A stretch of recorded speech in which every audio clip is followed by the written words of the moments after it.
Hello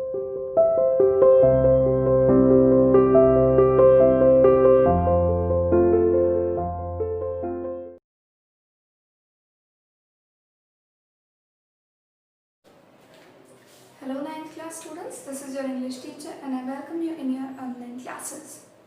So, आज हम पढ़ रहे हैं एक ऐसे चैप्टर के बारे में जो दो फ्रेंड्स की कहानी है। दो फ्रेंड्स की कहानी जो हमें ये सिखाती है कि हमारे पॉजिटिव थॉट्स हमारी ज़िंदगी को बदल सकते हैं। आपके अच्छे या बुरे थॉट्स आपकी लाइफ पर डिपेंड करते हैं, मतलब आपकी लाइफ आगे कैसी होगी ये डिपेंड करता है आपके अच्छे या बुरे थॉट्स के ऊपर। तो आज हम यहाँ पर जो चैप्टर पढ़ने वाले हैं, चैप्टर का नाम है द लास्ट लीफ। और यहाँ पर इस चैप्टर में जो ऑथर है वो क्या कहना चाहता है कि हमारे जो पॉजिटिव थॉट्स होते हैं, our positive thoughts work as a remedy for our illness. अगर बीमारी में हम ये सोच लेते हैं ना कि नहीं मुझे ठीक होना है, मुझे कुछ नहीं हुआ, मैं अच्छे से काम कर सकता हूँ, तो हम जल्दी रिकवर करेंगे। लेकिन जब आप ये सोच लेते हैं ना कि यार मेरी तबीयत खराब हो गई, पता नहीं क्या हो गया और कितनी दवाइयाँ खानी पड़ेंगी, कितना टाइम लगेगा ठीक होने में, ज़रूरत से ज़्यादा आप नेगेटिव सोचते हैं तो आपकी तबीयत उतनी जल्दी ठीक नहीं हो सकती। आप जैसा सोचेंगे आपकी हेल्थ वैसी रहेगी।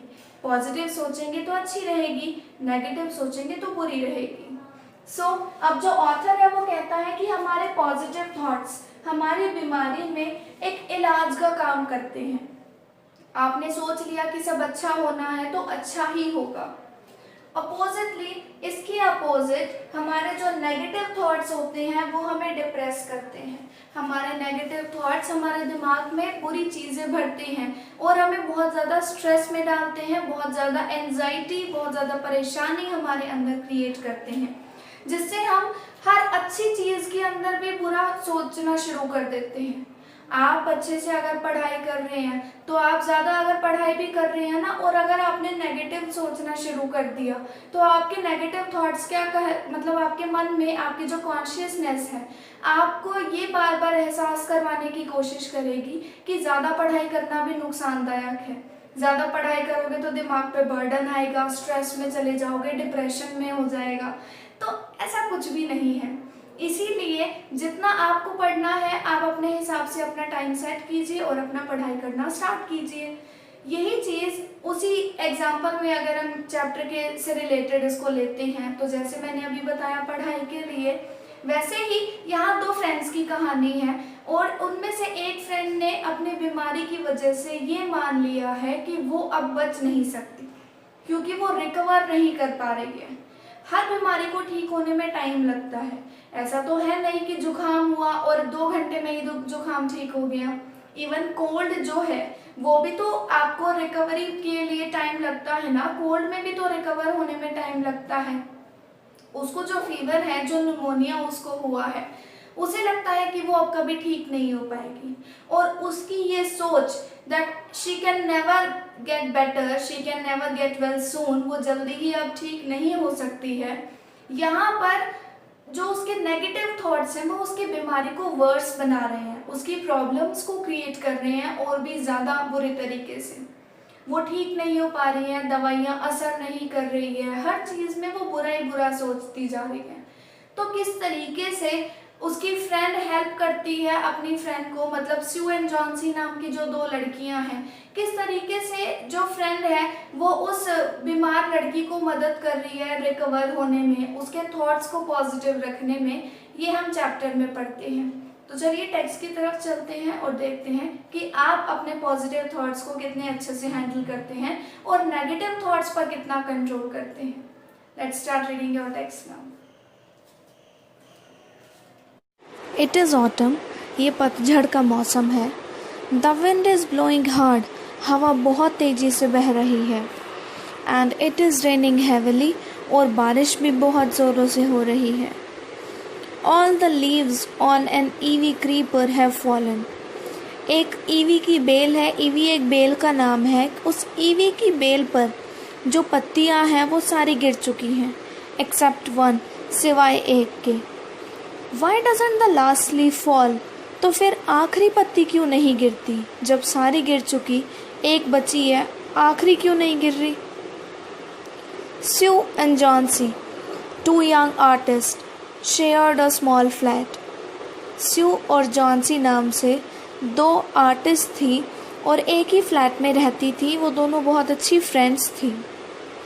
The flat was on the 3rd story of an old house. जो फ्लैट था, जो मकान था, वो एक पुराने से घर की 3री मंजिल पर था उनका flat. Johnsy fell seriously ill in November. Johnsy जो थी वो नवंबर में बहुत ही ज़्यादा बीमार पड़ गई। शी हैड न्यूमोनिया, उसे न्यूमोनिया हो गया। She would lie in her head without moving. बिना हिले डुले वो अपने बिस्तर में हमेशा लेटी रहती थी जब से वो बीमार हुई थी। Just gazing out of the window, और सारे दिन बिस्तर पर लेटे हुए विंडो के बाहर ही झांकती रहती थी, बाहर ही देखती रहती थी। Sue, her friend, became very worried. अब उसकी दोस्त जो थी स्यू, वो बहुत ही ज़्यादा परेशान हो गई। She sent for the doctor. उसने डॉक्टर को भी बुलाया। Although he came every day. वैसे तो डॉक्टर हर दिन आ रहा था, रोज़ आ रहा था। There was no change in Johnsy's condition. लेकिन फिर भी जॉन्सी की कंडीशन में कोई भी फ़र्क नहीं था। One day the doctor took Sue aside and asked her, "Is anything worrying Johnsy?" एक दिन डॉक्टर ने स्यू को साइड में बुलाया और उससे पूछा कि जॉन्सी को कोई बात परेशान कर रही है क्या जॉन्सी किसी वजह से परेशान है? No, but why do you ask? तो रिप्लाई दिया स्यू ने कि ऐसा तो कुछ भी नहीं है, आप क्यों पूछ रहे हैं ये बात? द डॉक्टर सर, तो डॉक्टर ने कहा, जॉन्सी, इट सीम्स कि मुझे ऐसा लगता है कि जॉन्सी ने अपना दिमाग बना लिया है, मतलब अपने माइंड में वो ये सोच चुकी है that she is not going to get well, कि वो ठीक नहीं होने वाली है।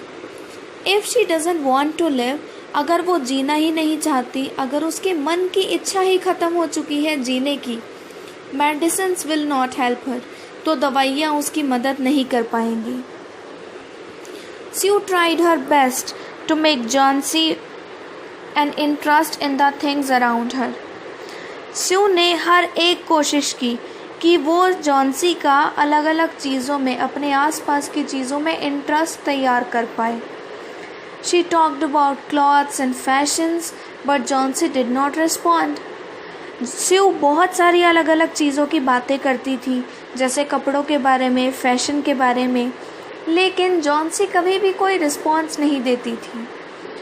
Johnsy continued to lie still on her bed. Johnsy हमेशा अपने बिस्तर पर ही लेटी रहती थी। Sue brought her drawing board with Johnsy's room into Johnsy's room. Sue Johnsy के कमरे में ही अपना ड्राइंग बोर्ड भी ले आई ताकि उसके पास रहे। पेंट करना स्यू ने शुरू कर दिया जॉन्सी के लिए, ताकि उसको देखकर शायद जॉन्सी के मन में भी आए, वो अपना थोड़ा सा माइंड डाइवर्ट करे अपनी बीमारी से। To take Johnsy's mind off her illness, अपनी बीमारी से उसका दिमाग हटाने के लिए, शी विसल्ड वाइल वर्किंग, वो काम करते टाइम सीटी भी बजाया करती थी। मतलब हर वो कोशिश कर रही थी स्यू अपनी फ्रेंड को बचाने की जो वो कर सकती थी। सडनली स्यू हर्ड जॉन्सी विस्पर समथिंग। एक बार अचानक ही स्यू ने जॉन्सी को कुछ विस्परिंग करते हुए सुना, कुछ फुसफुसाते हुए सुना। She quickly rushed to the bed, वो जल्दी से उसके बिस्तर के पास पहुंची and heard Johnsy counting backwards, और उसने सुना कि जॉन्सी उल्टी गिनती गा रही थी। She was looking out of the window, Johnsy खिड़की के बाहर देख रही थी, एंड वॉज सेइंग 12, और 12 उसने बोलना शुरू किया। After some time she whispered 11, then 10, then 9, 8, 7, और फिर 12 के बाद उसने 11, फिर 10, फिर 9, फिर 8, 7, ऐसे करके उल्टी गिनती इसने करनी शुरू कर दी। Sue anxiously looked out of the window. Sue ने बहुत परेशान होकर खिड़की के बाहर देखा। She saw an old ivy creeper climbing halfway up to the brick wall. उसने एक पुरानी बेल को देखा जो कि दीवार से बिल्कुल दीवार का सहारा लेकर ऊपर की तरफ जा रही थी. In the strong wind outside, बाहर इतनी तेज हवा चल रही थी. The creeper was shedding its leaves. जो बेल थी वो एक एक करके अपने पत्ते गिराती जा रही थी. जो बेल थी अब वो पत्ते गिरा रही थी और फिर जो जॉन्सी थी अब उसका ध्यान सिर्फ उस क्रीपर के ऊपर ही था. What is it, dear? Sue asked. Sue ने पूछा कि ये क्या बात है. 6, whispered Johnsy. जॉन्सी ने धीरे से फिर से कहा कि 6. They are falling faster now. वो अब बहुत जल्दी गिरते जा रहे हैं. 3 days ago, 3 दिन पहले यहाँ कुछ 100 पत्तियाँ थी, कई 100 पत्तियाँ थी. बट अब यहाँ गिरकर सिर्फ 5 ही बची हैं. It is autumn, said Sue. Sue ने कहा कि पतझड़ का मौसम है तो पत्तियाँ तो गिरेंगी ही. When the last leaf falls, I'll die. और जॉन्सी ने पूरे डिटर्मिनेशन के साथ, पूरी फाइनलिटी के साथ आंसर दिया कि जब आखिरी पत्ती गिरेगी तब मैं मर जाऊंगी. मैं पिछले 3 दिन से इस बात को जानती हूँ. ओह, दैट्स नॉनसेंस. स्यू ने कहा कि ये तो बेवकूफ़ों वाली बात है. What have old ivy leaves to do with your getting well? इन पुरानी गिरती हुई पत्तियों का तुम्हारी ठीक होने वाली तबीयत से क्या लेना देना. डॉक्टर पूरा कॉन्फिडेंट है कि तुम जल्दी ही ठीक हो जाओगी. Johnsy did not say anything. Johnsy ने कुछ भी नहीं कहा. Sue went and brought her a bowl of soup. Sue अंदर गई और उसके लिए एक सूप का बाउल लेकर आई. I don't want any soup. Johnsy ने कहा कि मुझे तो सूप चाहिए ही नहीं, मुझे भूख नहीं लगी है. Now there are only 4 leaves left. और अब देखो, इस बेल के ऊपर सिर्फ 4 पत्तियां बची हैं. 5 में से 1 गिर चुकी है और सिर्फ 4 बची हुई हैं. I want to see the last one fall before it gets dark. और अंधेरा होने से पहले मैं चाहती हूँ कि उस आखिरी पत्ती को भी मैं गिरते हुए देखूँ. Then I will fall asleep forever. और फिर मैं हमेशा के लिए ही सो जाऊंगी. Sue sat on Johnsy's bed. Sue Johnsy के बेड पर बैठी, उसे माथे पर किस किया और कहा कि तुम मरने वाली नहीं हो. You are not going to die. I can't draw the curtain for I need the light. मुझे रोशनी चाहिए, बाहर की सनलाइट चाहिए थोड़ी सी, क्योंकि मैं अपना काम पूरा करना चाहती हूँ. I want to finish the painting. मुझे पेंटिंग फिनिश करनी है. And get some money for us. और अपने लिए कुछ पैसे कमाने हैं. Please my dear friend, she begged Johnsy. उसने जॉन्सी के आगे हाथ जोड़े कि प्लीज़ मेरी अच्छी फ्रेंड, मेरी बात सुनो. Promise not to look out of the window while I paint. मुझसे प्रॉमिस करो कि जब मैं पेंट करूँगी तब तुम खिड़की के बाहर नहीं देखोगी. All right, said Johnsy. Johnsy ने कहा ठीक है. Finish your painting soon. अपनी पेंटिंग जल्दी फिनिश करो. For I want to see the last leaf fall. क्योंकि मैं उस आखिरी पत्ते को गिरते हुए देखना चाहती हूँ. I am tired of waiting. मैं वेट करके थक चुकी हूँ. I have to die. मुझे मरना ही होगा. So let me go away peacefully like one of those poor tired leaves. उन बेजान थकी हुई पत्तियों की तरह मुझे भी शांति से मर जाने दो. Try to sleep, said Sue. Sue ने कहा कि सोने की कोशिश करो. I have to paint an old miner. मुझे एक बूढ़े माइनर को पेंट करना है. माइनर होता है जो खादानों में काम करते हैं. I will call Behrman up to be my model. और मैं बर्मन को बुलाकर लाऊंगी ताकि वो मेरा मॉडल बन सके, ताकि मैं उसे देखकर अपनी माइनर वाली पेंटिंग पूरी कर सकूं. स्यू रश डाउन. स्यू नीचे की तरफ भागी. Behrman lived on the ground floor. Behrman ground floor पर रहता था. He was a 60-year-old painter. Behrman एक 60 साल का पेंटर था. His life long dream was to paint a masterpiece, but that had remained a dream. उसका सपना था, उसकी ज़िंदगी का सपना था कि वो एक मास्टरपीस को पेंट करे, लेकिन वो सपना सिर्फ अब तक सपना ही रह गया था. स्यू poured out her worries to Burman. स्यू ने अपनी सारी चिंताएं बर्मन के आगे बताई. She told him how Jauncey was convinced that she would die fell the last leaf fell. उसने बर्मन को ये बताया कि जॉन्सी इतनी श्योर हो चुकी थी, बिल्कुल अपने मन में ये मान चुकी थी कि जब आखिरी पत्ती गिरेगी, आखिरी पत्ता गिरेगा उस ईवी क्रीपर से, उस ईवी बेल से, तो वो भी मर जाएगी। तो अब क्या बर्मन स्यू की और जॉन्सी की हेल्प कर पाएगा? क्या वो जॉन्सी में किसी तरीके से भी एक जीने के लिए एक डिज़ायर पैदा कर पाएगा? इसके लिए नेक्स्ट वीडियो में पढ़ेंगे। Thank you.